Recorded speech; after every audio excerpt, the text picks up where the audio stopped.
She entered the courtroom as just a maid's daughter, but left with the power to destroy a $500 million scheme. In a quiet courtroom, a powerful man laughed. "What can a maid's daughter possibly do to me?" Judge Harrison Croft sneered, his voice dripping with arrogance. But that laugh, meant to belittle, would one day echo back as the first crack in his empire. At just 13, Abigail Peterson was dismissed as invisible. Yet behind her calm blue eyes burned the lessons of her late grandfather. Never let a bully win just because he's bigger. Look for the move he doesn't see coming. What began as a fight to defend her mother would uncover something far darker. A $500 million fraud scheme that reached the highest halls of power. This is the story of how a maid's daughter took on a judge and changed everything. Just before we dive in, let us know in the comments where you're watching from today. We love seeing how far these stories reach. And make sure you're subscribed so you don't miss tomorrow's special video. Now let's jump back in. Enjoy the story. The powerful judge saw only a maid's daughter. He never imagined she would be his downfall. 13-year-old Abigail Peterson fought to quiet the tremor in her hands.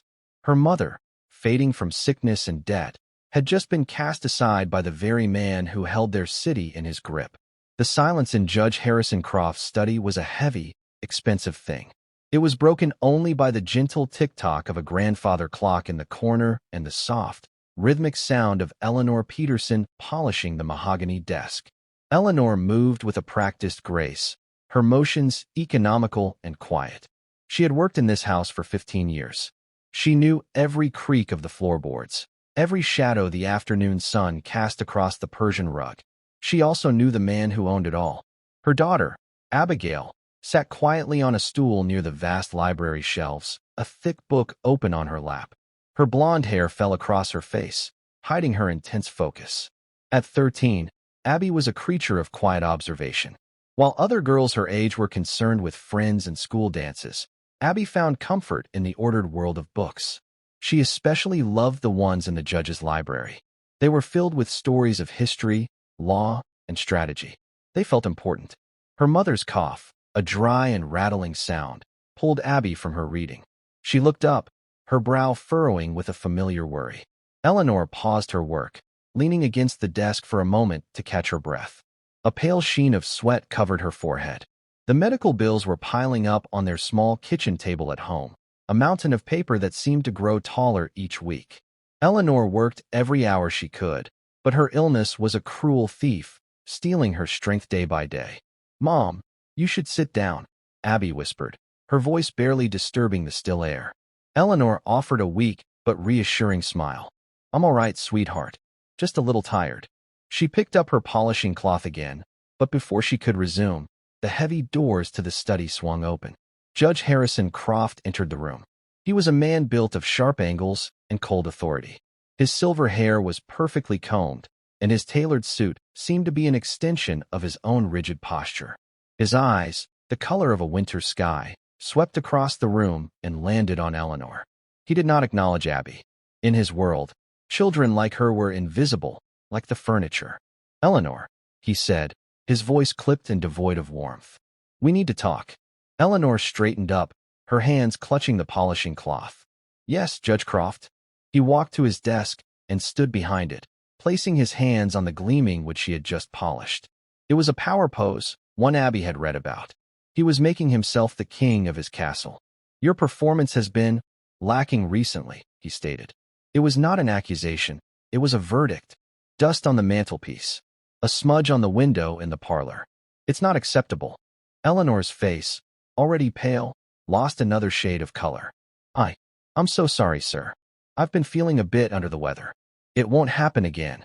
The judge picked up a single, invisible speck of dust from his desk and examined it before flicking it away. "That's the problem, Eleanor. It will happen again. Your condition is becoming a liability." He said the word condition as if it were a character flaw, something she had chosen. Abby felt a cold knot tighten in her stomach. She closed her book, her knuckles white. She knew what was coming. "I'm afraid I have to let you go," the judge said. "Your services are no longer required." The words hung in the air, brutal and final. Eleanor swayed slightly, her hand flying to her mouth. "But I've worked for you for 15 years. My husband, before he passed, he was your groundskeeper." This job is all we have. Business is business, Eleanor, the judge said, his tone suggesting the conversation was over. He opened a drawer and pulled out a small envelope. This will cover your last week. Please gather your things and see yourself out. Tears welled in Eleanor's eyes as she took the envelope. Her hand trembled. Please, Judge Croft. My medical bills. I don't know what we'll do. The judge finally glanced at Abby, his expression one of pure annoyance. That is not my concern. I am not a charity. He turned his back on them, a clear dismissal. Abby slid off the stool. Her heart hammered against her ribs, but her grandfather's voice echoed in her mind. Arthur Peterson had been a decorated war veteran, a man of quiet strength and unshakable principle. He had taught Abby how to play chess, how to see the whole board. Never let a bully win just because he's bigger, he used to say. Look for the move he doesn't see coming. She walked forward until she was standing beside her mother. Her voice, when she spoke, was steady and clear, cutting through the heavy silence. You can't do this, she said. Judge Croft turned slowly, an eyebrow raised in mild amusement. He looked down at the small, blonde-haired girl as if she were a curious insect. And who are you to tell me what I can and cannot do in my own home? You're firing her without cause, Abby said, her eyes locked on his. She had read the state labor laws in a book from this very library. She has a perfect record. You owe her severance pay, not just a week's wages. A low chuckle escaped the judge's lips. It was a dry, condescending sound. Is that so? A 13-year-old legal scholar in my study. How quaint. He leaned forward, his voice dropping to a low, intimidating growl. Take your mother and go. Do not make me call security. Eleanor tugged on Abby's arm. Abby, please, let's just go. But Abby didn't move. She held the powerful judge's gaze. This isn't over, she said, her voice filled with a conviction that was far older than her years. Judge Croft laughed again, a full, booming sound this time. He shook his head as if in disbelief. Oh, I assure you, he said, gesturing towards the door. It is. As they walked out of the grand house for the last time, the weight of the judge's laughter followed them. He saw a maid and her little girl, a problem easily discarded. He couldn't see the mind working behind Abby's determined blue eyes. He couldn't see the memory of a soldier who taught his granddaughter to fight. And he certainly couldn't see the chain of events he had just set in motion, a chain that would unravel his entire world. The battle had just begun. Back in their small, two-bedroom apartment, the reality of their situation sank in. The air, usually filled with the scent of Eleanor's gentle cooking, was thick with despair. The envelope from the judge sat on the table, a stark, white reminder of their humiliation. It contained less than $400. Their rent was due in 2 weeks. A new pile of medical bills had arrived in the mail, demanding payment for treatments that were barely keeping Eleanor on her feet. Eleanor sat at the kitchen table, her head in her hands. She wasn't crying, which was somehow worse. It was a silent, hollowed-out grief. What are we going to do, Abby? She whispered, her voice raspy. No one will hire me when they see how sick I am. Abby stood beside her, placing a small hand on her mother's shoulder. She felt a surge of fierce, protective love. Her mother had always been the strong one, the one who worked her fingers to the bone to provide for them after her husband died. Now, it was Abby's turn to be strong. We're going to fight, Abby said simply. Eleanor looked up, her eyes weary. Fight who? Fight him. Abby, he's a judge. He is the law. What can we possibly do? He's just a man, Abby replied, her voice steady. And he broke the rules. I'm going to make him fix it. Over the next few days, Abby became a whirlwind of focused energy. She spent hours at the public library, using their computers to research small claims court procedures. The librarian, a kind woman named Mrs. Gable, watched her with curiosity. She saw a young girl poring over legal texts that would make a law student's head spin. Working on a school project? Mrs. Gable asked one afternoon, placing a glass of water on Abby's table. Something like that, Abby said, not looking up from the screen. She was reading about filing deadlines and evidence submission. She meticulously gathered every piece of her mother's employment history. Pay stubs showing 15 years of loyal service. Old performance reviews, signed by Judge Croft himself, filled with praise for her mother's diligence and honesty. She even found a small, framed photo of her father standing with the judge at a company picnic years ago. They were both smiling. It felt like a relic from another lifetime. When she had everything organized in a neat folder, she approached her mother. "Mom, I need you to sign this," she said, holding out a small claims court filing form. Eleanor stared at the document, her eyes wide with a mixture of fear and awe. "Abby, are you sure about this? What if we make him angrier?" "He's a bully, Mom," Abby said, echoing her grandfather's words. "Bullies count on you being afraid. We have to show him we're not." Hesitantly, Eleanor took the pen and signed her name. A week later, a summons was delivered to Judge Harrison Croft. The notice informed him that he was being sued in small claims court by his former maid, Abigail Peterson, for wrongful termination and unpaid severance. The news of the lawsuit rippled through the judge's social circles. It was seen as a joke. A maid suing a powerful federal judge? The audacity was laughable. Judge Croft himself treated it as a minor annoyance, a gnat to be swatted away. He hired a lawyer, a slick man named Mr. Davies, to handle the matter. The judge didn't even plan to show up. It was beneath him. The day of the hearing arrived. The small claims courtroom was a bland, impersonal room with beige walls and worn-out wooden benches. It smelled faintly of stale coffee and anxiety. Eleanor sat beside Abby at the plaintiff's table. She wore her best church dress and clutched her purse so tightly her knuckles were white. She looked small and fragile under the fluorescent lights. Abby, on the other hand, was a picture of calm focus. She wore a simple blue dress and had her blonde hair pulled back in a neat ponytail. She had her folder of documents laid out perfectly in front of her. She looked like a child playing dress-up, but her eyes held the seriousness of a seasoned attorney. The defendant's table was occupied by Mr. Davies. He was a man who oozed smug confidence. He kept looking over at Abby and smirking, shaking his head slightly, as if he couldn't believe the absurdity of it all. The presiding judge entered. He was an older man named Judge Miles Thompson. He looked tired but fair. He read the case file and then looked over his glasses at the two tables. "Case number 34B, Peterson versus Croft," he announced. "Is the plaintiff, Abigail Peterson, present?" Eleanor stood up on shaky legs. "Yes, Your Honor." "And is the defendant, Harrison Croft, present?" Mr. Davies stood. "Your Honor, I am Marcus Davies, representing Judge Croft. My client had a pressing judicial matter and was unable to attend." Judge Thompson frowned, clearly unimpressed. "I see. And who will be speaking for the plaintiff?" Abby stood up. "I will, Your Honor." A ripple of murmurs went through the small gallery of onlookers. Mr. Davies let out a short, disbelieving laugh. Judge Thompson peered at Abby. "And you are?" "I am Abigail Peterson, Your Honor. I am the plaintiff's daughter." The judge leaned forward, his expression a mixture of confusion and impatience. "Young lady, this is a court of law, not a school play. You cannot represent your mother. You're a child." "With all due respect, Your Honor," Abby said, her voice clear and strong. "The rules for small claims court in this state allow for a person to be represented by a family member with the court's permission, especially in cases of hardship. My mother is ill and under great stress. I have prepared the case." She spoke with such authority that Judge Thompson was momentarily taken aback. He looked at Eleanor, who nodded timidly. "Is this your wish, Mrs. Peterson?"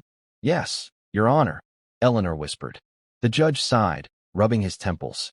"This is highly irregular, but I will allow it for now. Proceed, Miss Peterson. State your case." Mr. Davies was still smirking. This was going to be even more amusing than he had thought. Abby took a deep breath. "Thank you, Your Honor. My mother, Abigail Peterson, was employed by Judge Harrison Croft as a housekeeper for 15 years. During that time, she never received a single complaint about her work. We have copies of her performance reviews to prove it." She slid a set of documents across the table. "On the 14th of last month, Judge Croft fired my mother without warning. He claimed her performance was lacking. He gave her 1 week's pay and told her to leave. According to state law, an employee with her length of service, terminated without documented cause, is entitled to severance pay. We are asking the court to award my mother the severance she is owed, which amounts to 15 weeks of pay." She laid out her case with simple, undeniable facts. She was clear, concise, and professional. The smirk on Mr. Davies' face began to fade slightly. When she was finished, Judge Thompson turned to the defense. "Mr. Davies, your response?" Mr. Davies stood, straightening his tie. "Your Honor, while my client appreciates Mrs. Peterson's years of service, her termination was not without cause. In fact, It was more than justified. He paused for dramatic effect. My client, Judge Croft, fired Mrs. Peterson because she was stealing from him. A collective gasp went through the courtroom. Eleanor's face went white with shock. That's not true, she cried out. Silence, Judge Thompson ordered, banging his gavel. Abby's heart pounded, but she kept her expression neutral. This was a move she hadn't anticipated. A lie so blatant, so cruel. Mr. Davies continued, his voice dripping with false sympathy. My client was reluctant to bring this up, to protect Mrs. Peterson from criminal charges. He is a compassionate man. But since she has forced his hand with this frivolous lawsuit, the truth must be told. He opened his briefcase and pulled out a glossy photograph. We have evidence, he said, placing the photo on the evidence table. This is a security camera still from the day of the termination. It clearly shows Mrs. Peterson slipping a silver letter opener from my client's desk into her apron pocket. Judge Thompson examined the photograph. It did, indeed, appear to show exactly what Mr. Davies claimed. He looked at Eleanor with a new, hardened expression.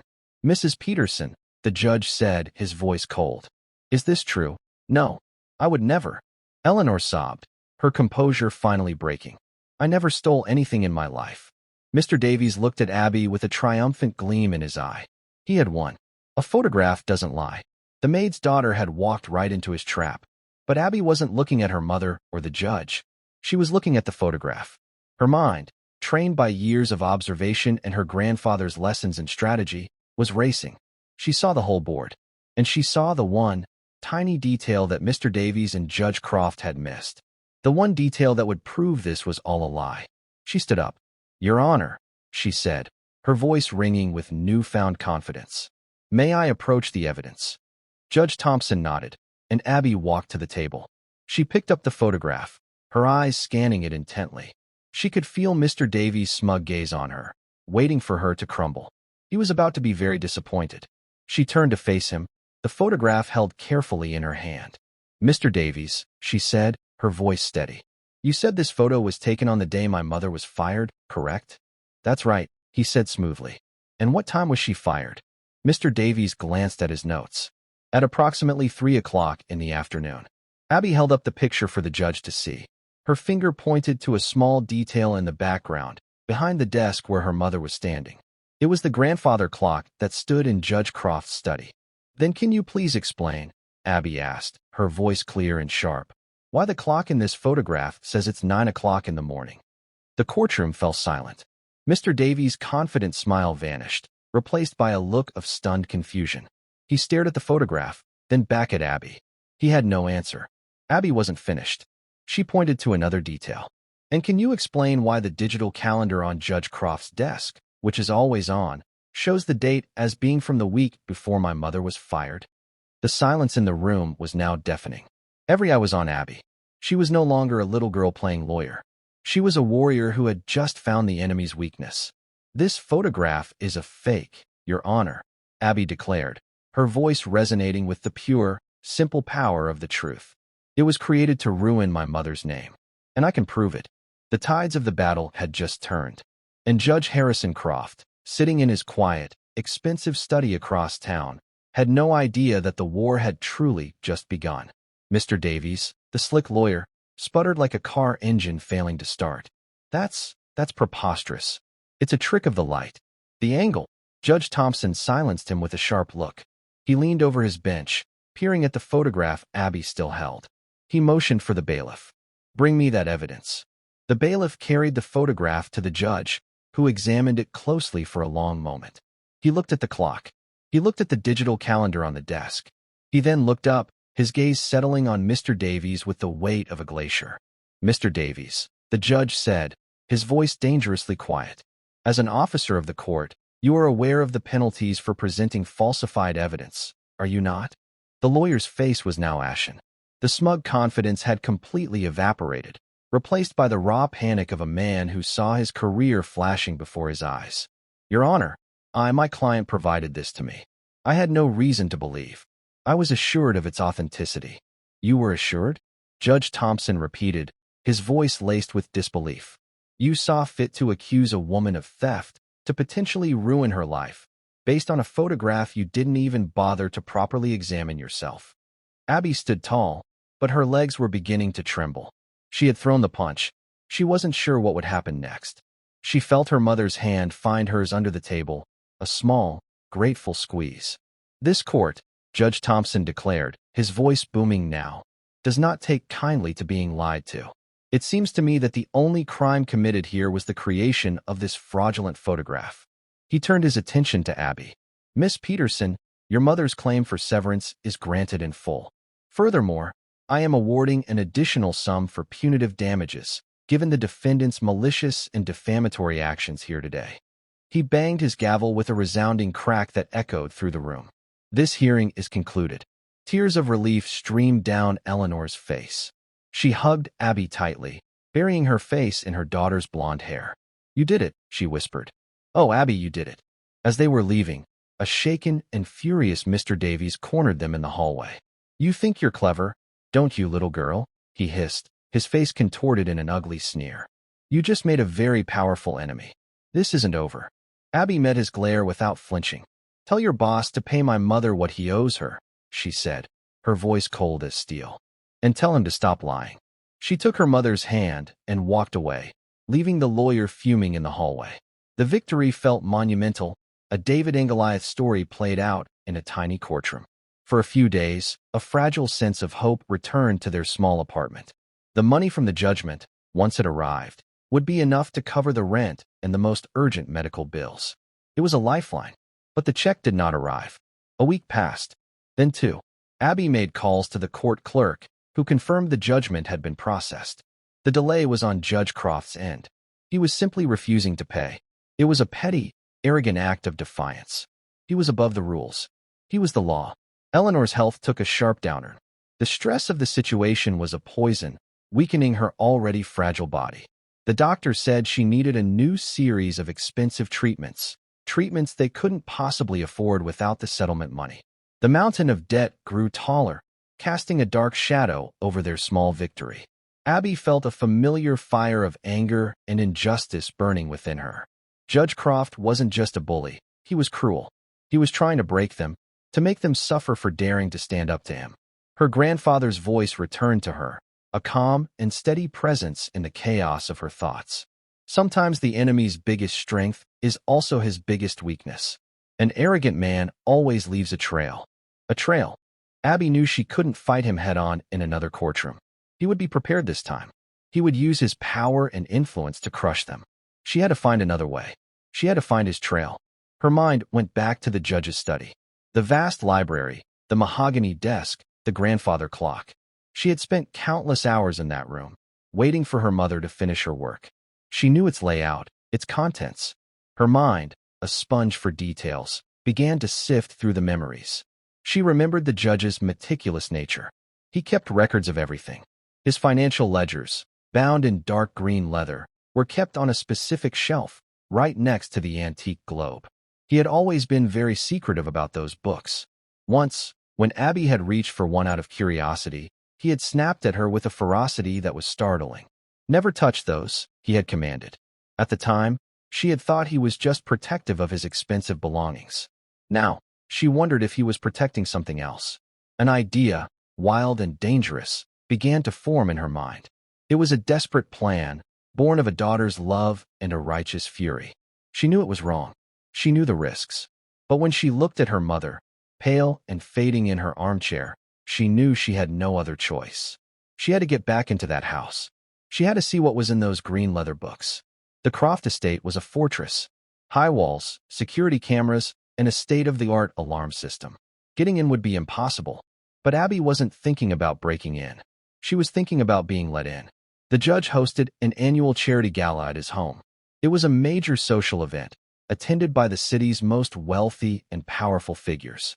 It was also catered, and catering companies hired temporary staff. Using the last of their emergency money, Abby bought a simple, black-and-white uniform from a second-hand store. She found the name of the catering company online and, with a bit of clever social engineering, a phone call pretending to be a culinary student confirming a work-study placement, she learned the arrival time for the event staff. On the night of the gala, Abby put her plan into motion. Her heart hammered against her ribs as she slipped into the line of catering staff arriving at the service entrance. She was a ghost, a small girl in a simple uniform, her face obscured by the tray of champagne glasses she carried. No one gave her a second look. She was invisible, just as she had been in the judge's study for years.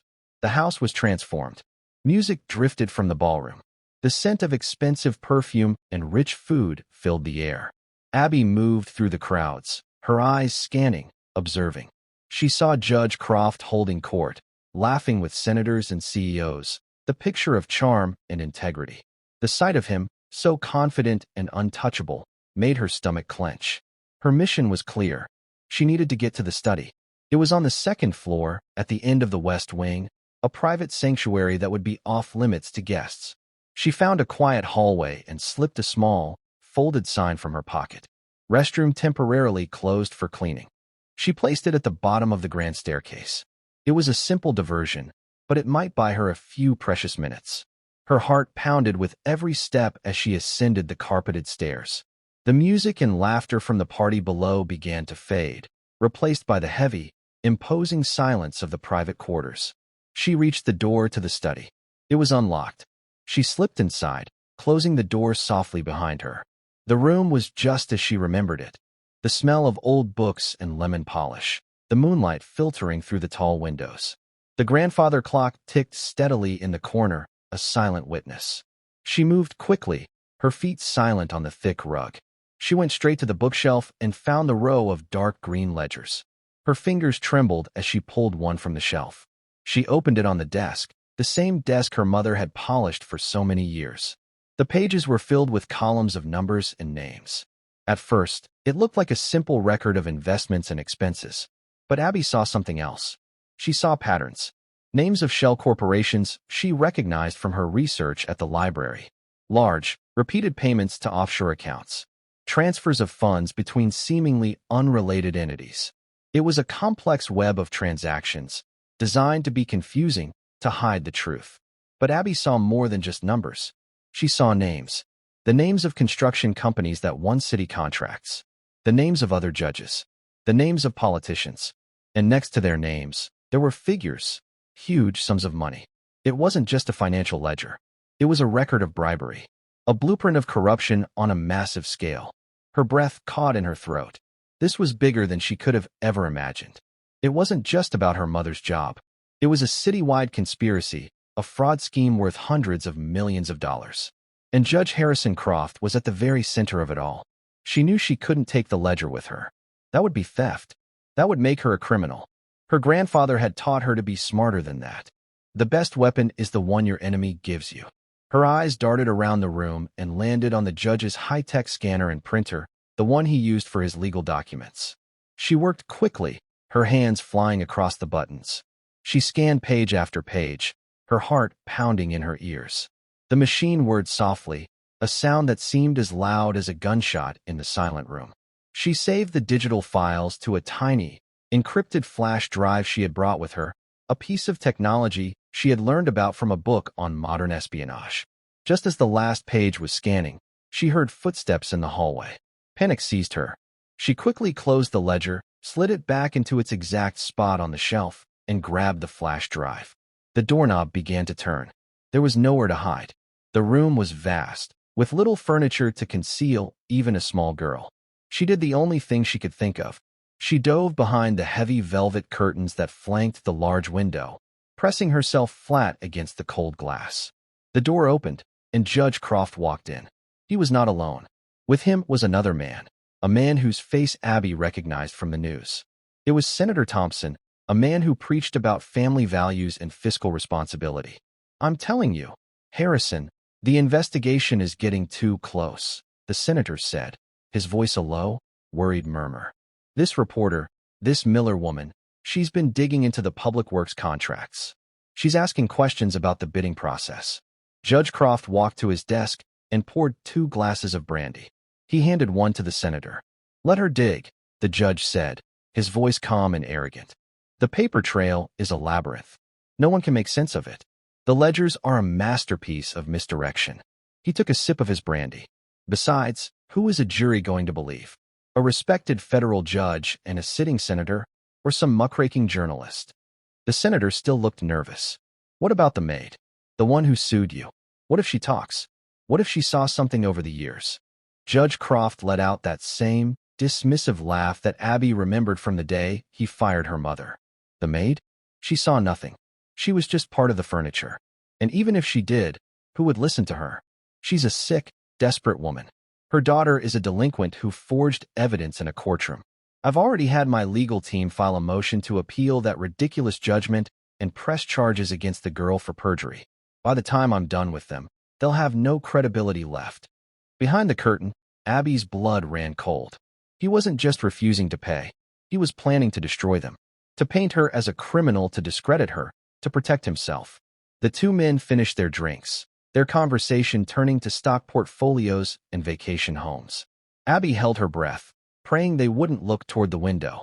Finally, after what felt like an eternity, they left the study, closing the door behind them. Abby waited, her body trembling, until she was sure they were gone. She slipped out from behind the curtain, the tiny flash drive clutched in her hand. It felt as heavy as a block of cement. It was her only weapon. It was everything.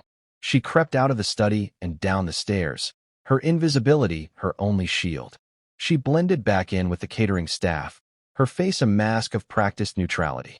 She walked out of the service entrance and into the cool night air, never looking back. She had the evidence. She had the truth. But as the judge's cruel words echoed in her mind, she knew that having the truth and making people believe it were two very different things. He was a powerful judge. She was just a maid's daughter. He was already painting her as a liar. How could a 13-year-old girl convince the world that the most powerful man in the city was a master criminal? The next battle would not be fought in a courtroom. It would be fought for the truth itself. And she was going to need allies. She walked home through the sleeping city, the adrenaline from her infiltration slowly giving way to a bone-deep weariness and a chilling fear. The judge's words echoed in her mind. Her daughter is a delinquent.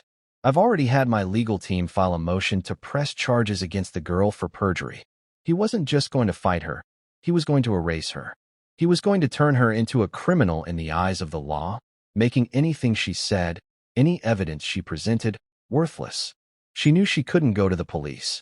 The ledgers had implicated dozens of powerful people, including police officials and prosecutors. The system wasn't just broken, it was owned. Handing the flash drive over to the authorities would be like handing a weapon back to her enemy. There was only one name that offered a sliver of hope: Miller, the reporter the senator was so afraid of. This reporter, this Miller woman, she's been digging, he'd said. Miller was already on the trail. She just didn't have the map. Abby had the map. The next morning, Abby found her at the public library. Not in person, but in the digital archives. Her name was Rachel Miller, an investigative journalist for the city's largest independent newspaper, The Clarion. She had a reputation for being relentless, a bulldog who sank her teeth into stories of public corruption and never let go.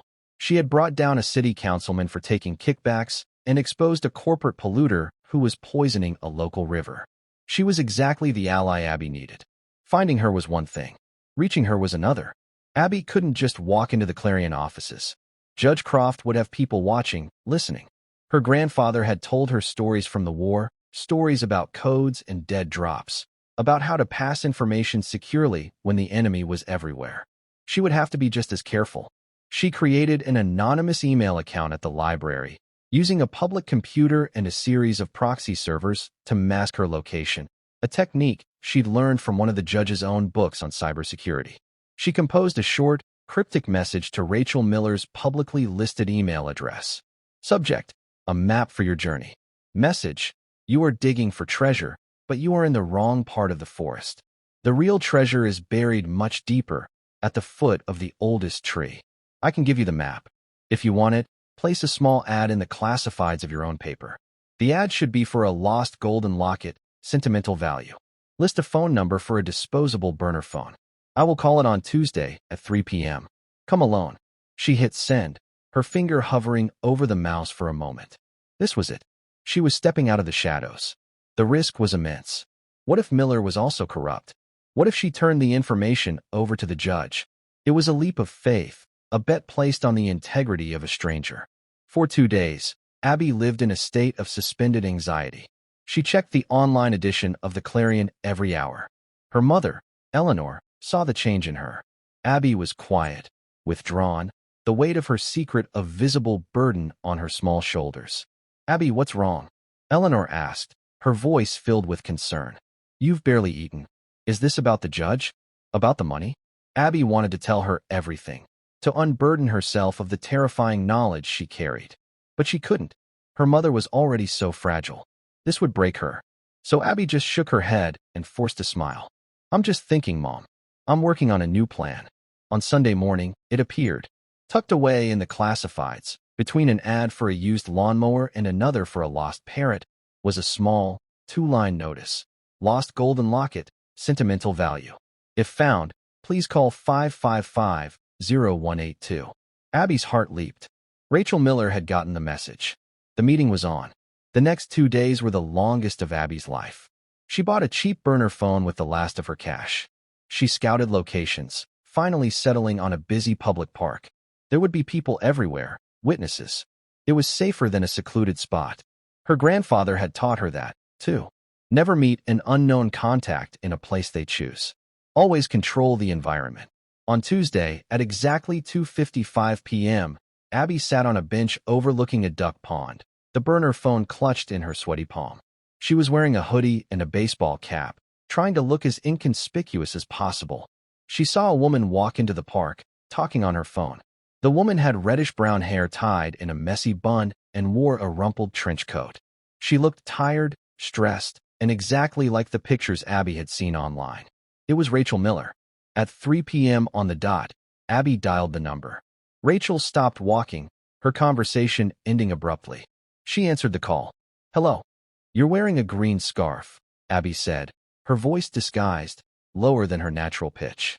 "You're standing near the hot dog vendor." On the other end of the line, Rachel's eyes scanned the park. "Who is this?" "I have the map you're looking for," Abby said. "It proves everything. The public works contracts, the bribery, all of it. It all leads back to Judge Harrison Croft." There was a sharp intake of breath on the other end. "How do I know this isn't a trap?" "You don't," Abby admitted. "But the senator you've been investigating is scared of what I have. And so is the judge. That should be enough." "Where do you want to meet?" Rachel asked, her voice now sharp with professional focus. "We are meeting," Abby said. "I'm watching you right now, but we're not going to talk face-to-face. It's too dangerous. Go to the public library. In the nonfiction section, aisle 7B, there's a large book on the history of the Roman Empire. The flash drive is inside it. It's encrypted. The password is the last name of the man who prosecuted the Nuremberg trials. It was a test. A real investigative journalist would know the name." There was a pause. Then, Rachel said, "Robert Jackson." "I'll be in touch," Abby said, and ended the call. She watched as Rachel Miller, a look of stunned disbelief on her face, turned and walked briskly out of the park. Abby waited for a full 10 minutes, making sure she wasn't being followed, before she slipped away, a ghost in the afternoon crowd. The next 24 hours were a blur of nervous anticipation. Abby stayed home, watching the news, refreshing the Clarion's website, waiting for the earthquake. Eleanor's condition worsened. A new notice arrived from their landlord, a formal warning of eviction. The judge was tightening his grip, squeezing them from all sides. Then, on Thursday morning, the story broke. The headline on the front page of the Clarion was explosive, printed in the largest font Abby had ever seen. Judge, Senator implicated in $500 million citywide fraud scheme. Rachel Miller's article was a masterpiece of investigative journalism. It laid out the entire conspiracy in painstaking detail, supported by scanned copies of the ledger pages Abby had provided. The story was instantly picked up by national news outlets. The city was thrown into chaos. The FBI announced a federal investigation. Senator Thompson's office issued a frantic denial. Judge Croft's chambers were silent. Abby and Eleanor watched the news reports on their small television, their faces illuminated by the flickering screen. Eleanor looked at her daughter, her eyes filled with a dawning understanding. "Abby," she whispered, her voice trembling.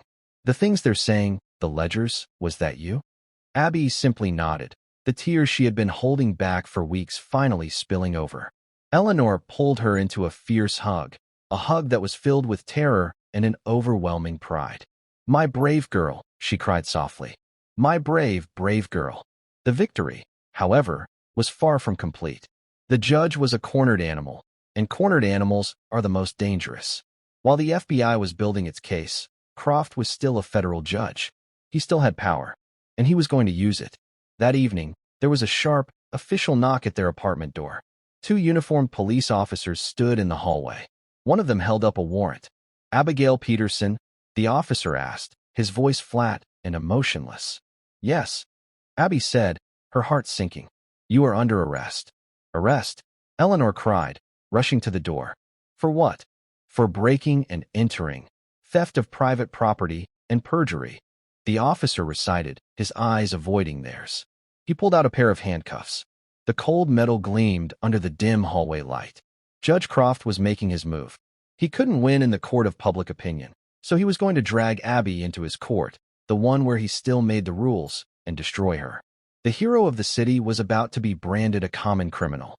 Her mother cried out, a raw, wounded sound, and tried to step forward, but the second officer held up a firm hand to block her. "You can't do this. She's a child," Eleanor pleaded, her voice breaking. "She's the one who told the truth." "Ma'am, you need to step back," the officer said, his tone not unkind, but resolute. "We have a warrant. We're just doing our job." Abby stood frozen, the coldness of the steel seeping into her skin. She looked from her mother's terrified face to the impassive faces of the officers. This was Judge Croft's power. It wasn't just about money or influence. It was the power to turn reality upside down, to transform a hero into a felon with a single sheet of paper. Her grandfather's words came back to her, not a strategic lesson this time, but a stark warning he had given her once about the nature of powerful men. When you take away their reputation, they will stop at nothing to take away your freedom.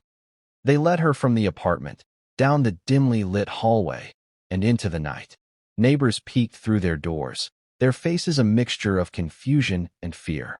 Abby held her head high, her expression a mask of calm she did not feel.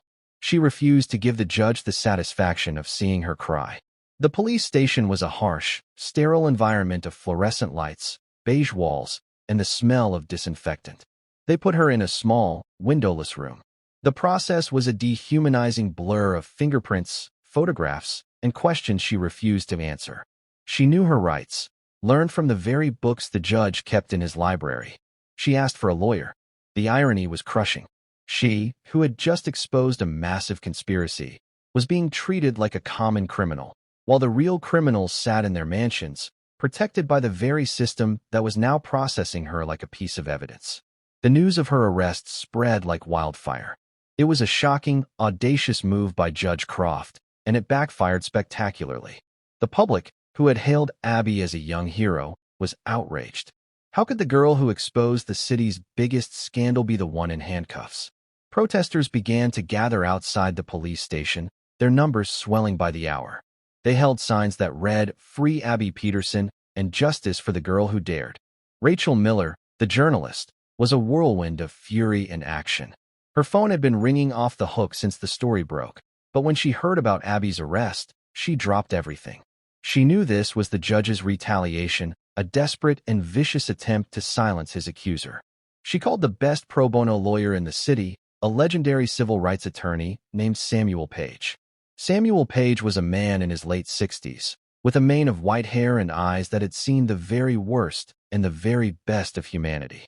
He had spent his life fighting for the underdog, for the voiceless, for the victims of a system that often favored the rich and powerful. He had read Rachel's story and was already captivated by the case. The news of the 13-year-old's arrest was all the motivation he needed.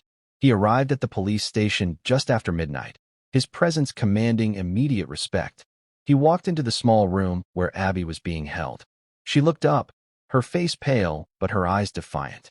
"Abigail Peterson," he said, his voice a deep, reassuring rumble. "My name is Samuel Page. I'm your lawyer." For the first time that night, Abby felt a flicker of hope. She wasn't alone anymore. The next morning, Abby's arraignment was the biggest news story in the country. The courtroom was packed with reporters, television cameras, and supporters. When Abby was let in, still wearing her hoodie and jeans, A wave of supportive murmurs rippled through the gallery. She looked so small, so young, standing before the judge's bench. Judge Croft was, of course, not presiding. The judge on the bench was a woman named Maria Sanchez, known for her sharp intellect and no-nonsense demeanor. The prosecutor, a man handpicked by Croft's allies in the district attorney's office, laid out the charges with dramatic flair: breaking and entering, theft, perjury. He painted Abby as a troubled, delinquent child, a liar who had fabricated a wild story to defame a respected judge. When he was finished, Samuel Page rose to his feet. He was not dramatic. He was calm, his voice filled with a quiet, righteous anger. "Your Honor," he began, "what the prosecution has just described is not a series of crimes. It is a work of fiction, a desperate and malicious narrative crafted by a guilty man, Harrison Croft, to intimidate a witness in a federal investigation." He looked directly at the prosecutor. "The prosecution speaks of breaking and entering. Yet, the scene of the crime is a place my client knew intimately, a place where her mother worked for 15 years. He speaks of theft. Yet, nothing was stolen. The information on that flash drive was copied, not taken. It was evidence of a massive criminal conspiracy. Evidence, I might add, that the FBI is now using to bring down some of the most powerful men in this city." He paused, letting his words sink in. "And he speaks of perjury. The charge is that this 13-year-old girl lied in small claims court about a photograph. A photograph that was proven, in that very court, to be a fabrication. The only perjury committed in relation to this case was by Harrison Croft's legal team when they submitted that fraudulent evidence." He then turned to Judge Sanchez. "Your Honor, the person who should be in this courtroom, in handcuffs, is Harrison Croft. Instead, he has used his dwindling power to manipulate the justice system to persecute a child whose only crime was telling the truth. We plead not guilty to all charges, and we ask that my client be released on her own recognizance immediately." The courtroom was silent, captivated. Judge Sanchez looked down at Abby, then at the mountain of paperwork before her. She was a smart woman. She could see what was happening. She knew this case was a political hot potato, a battle between a crumbling old guard and the forces of justice. "Bail is set at $1, Judge Sanchez declared, her voice firm. It was a symbolic gesture, a slap in the face to the prosecution and to Judge Croft. "And I am issuing a gag order on all parties, including Harrison Croft. This case will be tried in a court of law, not in the media." The release was a victory, but the war was far from over. Abby was free, but the charges still stood. Judge Croft's strategy was clear. He would use the legal system to bleed them dry, to bury them in motions and hearings, to drag the process out for months, even years. He knew that justice delayed is often justice denied. In the weeks that followed, life for Abby and Eleanor was a strange paradox. They were at the center of a national media storm, their faces on every news channel. Donations poured in from supporters across the country. A fund managed by Rachel Miller and Samuel Page to help with their living expenses and Eleanor's medical bills. For the first time, Eleanor was able to see the best doctors, to get the treatments she so desperately needed. The lifeline they had prayed for had finally arrived, a gift from thousands of strangers who believed in her daughter. But the threat of the trial loomed over them. Abby met with Samuel Page regularly, preparing for the fight of her life. The legal strategy Croft was using was insidious. He wasn't trying to disprove the fraud. He was focusing entirely on Abby's actions. The core of his case was simple. No matter how noble her intentions, she had broken the law to get the evidence. The fruit of the poisonous tree. If he could get the ledger scans thrown out, the FBI's case against him would be weakened, and his own charges against Abby would stick. He was trying to use the letter of the law to suffocate the spirit of the law. Abby felt the weight of it all. She was just a girl who loved books and her mother. Now, the fate of the city, and her own freedom, rested on her shoulders. She spent her days with Samuel, going over every detail, every memory of her time in the Croft house. He was impressed by her intelligence and her incredible memory. "You have what lawyers call a total recall, Abby," he said one afternoon, a look of admiration in his eyes. "You see things other people miss." It was during one of these sessions that Abby remembered something small, something that seemed insignificant at the time. It was a conversation she had overheard weeks before her mother was fired. Judge Croft was in his study, on a heated phone call. He was yelling, something he rarely did. "The transfer has to be untraceable," he had shouted into the phone. "Use the Veterans Fund. No one ever looks at the accounts for the Veterans Fund. It's a black hole." Abby hadn't thought much of it then. But now, telling Samuel, the words took on a sinister new meaning. The Veterans Fund. It was a well-known city charity, a fund set up to help homeless and disabled veterans. Her own grandfather, Arthur Peterson, had donated to it his entire life. Samuel Page's eyes lit up with a cold fire. "A black hole," he repeated softly. "Harrison Croft is a veteran himself. He served as a JAG officer. He sits on the board of that fund." A new, sickening piece of the puzzle clicked into place. The judge wasn't just a fraudster and a briber. He was stealing from his own. He was stealing from men like her grandfather. It was a betrayal of the deepest, most sacred kind. And Abby knew, with a certainty that settled deep in her bones, that she had just found the key that would not only win her case, but would be the final, devastating nail in Harrison Croft's coffin. The discovery of the Veterans Fund was more than a new piece of evidence. It was a moral thunderbolt.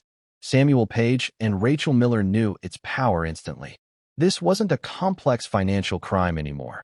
It was about a man stealing from the nation's heroes, from the memory of men like Arthur Peterson. It was a betrayal everyone could understand. Rachel Miller's next headline for the Clarion was devastating. "Judge Croft accused of looting Veterans Charity Fund." She detailed how Croft had allegedly siphoned millions from the fund, using the charity as a black hole to launder money. The article featured a photo of Abby's grandfather in his old Army uniform, a symbol of the very people Croft had betrayed. The public reaction was visceral. Protests swelled from hundreds to thousands. Veterans groups issued statements of condemnation. The pressure on the FBI became immense. Judge Croft, once a titan of the city, was now a pariah. The day of Abby's trial was a media circus. Croft's plan was still in motion: convict Abby, discredit her as a witness, and poison the evidence she had uncovered. The prosecution presented its case first, methodically building an argument that, by the strict letter of the law, Abby was guilty. They rested on a simple, cold legal principle: the ends do not justify the means. Then, Samuel Page rose. The defense calls Abigail Peterson to the stand. A hush fell as Abby walked to the witness stand. She looked small in the large wooden chair as she took the oath, her voice clear and steady. Samuel began gently, asking about her mother and grandfather, painting a picture not of criminal intent, but of a daughter's desperate love. "Abby," he asked, "why did you go back to Judge Croft's house that night?" Abby looked at the jury. "Because he was trying to destroy my mother," she said. "He lied about her and was going to accuse me of being a criminal just for telling the truth. I knew he was a bully, but I realized he was something much worse. I had to find out why." Samuel walked her through the discovery of the ledgers. She explained the complex fraud in simple terms, her extraordinary intelligence on full display. Finally, he asked her about the Veterans Fund. Abby recounted hearing Judge Croft on the phone, yelling about using the fund as a black hole. A wave of revulsion went through the courtroom. The prosecutor's cross-examination was brutal. He tried to twist her words, to portray her as a vindictive child who thought she was above the law. "You admit you broke into a private residence, don't you?" he thundered. "I walked through an unlocked door to find the truth," Abby replied calmly. "You admit that you copied private financial records?" "I found evidence of a massive criminal conspiracy," she countered. "You decided to take the law into your own hands," he accused. Abby paused, her gaze sweeping the room before landing on the judge's empty chair. "The law?" Judge Croft was the law in this city. He used it as a shield to protect himself and as a weapon to hurt people like my mother. I didn't take the law into my own hands. I brought the evidence to the people who could actually bring him to justice. She looked back at the jury, her blue eyes shining with fierce honesty. "My grandfather was a war veteran. He taught me that you always stand up for what's right." Judge Croft, a man who swore an oath to uphold the law, was stealing from men like my grandfather. He was stealing from heroes. "If finding the proof of that is a crime," she said, her voice dropping to a powerful whisper, "then I am guilty." The courtroom was utterly still. In that moment, she was not a child or a defendant. She was the conscience of the city. Samuel Page's closing argument was brief. The law was created to protect the innocent and punish the guilty, he said. Do not allow it to be twisted today to do the exact opposite. The jury was out for less than an hour. Abby stood with her mother and Samuel as the foreperson read the verdict. Eleanor gripped her daughter's hand. On the charge of breaking and entering, we the jury find the defendant not guilty. A wave of applause erupted. On the charge of theft, we find the defendant not guilty. Eleanor was sobbing openly now, tears of joy. On the charge of perjury, we find the defendant not guilty. The courtroom exploded. Justice, true and undeniable, had prevailed. In the aftermath, Judge Croft's empire crumbled. He and his powerful friends were indicted. Stripped of his power, he was just a criminal facing a lifetime in prison. Months later, Abby and Eleanor sat on a park bench. The sun was warm. Eleanor's health had returned, the lines of worry on her face replaced by a quiet peace. A newspaper beside them read, Croft sentenced to 30 years in prison. It's finally over, Eleanor said softly, placing her hand over Abby's. Abby looked out at the duck pond. He laughed at me, she said quietly. He thought I was nothing. Eleanor squeezed her hand. He didn't see you, Abby, she said, her voice filled with pride. He didn't see the granddaughter of Arthur Peterson. He didn't see the smartest, bravest person I have ever known. Abby leaned her head on her mother's shoulder. The long battle was over. The silence was no longer heavy or expensive. It was peaceful. It was earned. A new story was beginning, not of fighting and fear, but of hope, and the unshakable truth that even the smallest voice, speaking for what is right, can be the most powerful force in the world. And that's where we'll end the story for now. Whenever I share one of these, I hope it gives you a chance to step out of the everyday and just drift for a bit. I'd love to know what you were doing while listening. Maybe relaxing after work, on a late-night drive, or just winding down. Drop a line in the comments. I really do read them all. And if you want to make sure we cross paths again, hitting like and subscribing makes a huge difference. We are always trying to improve our stories, so feel free to also drop your feedback in the comment section below. Thanks for spending this time with me.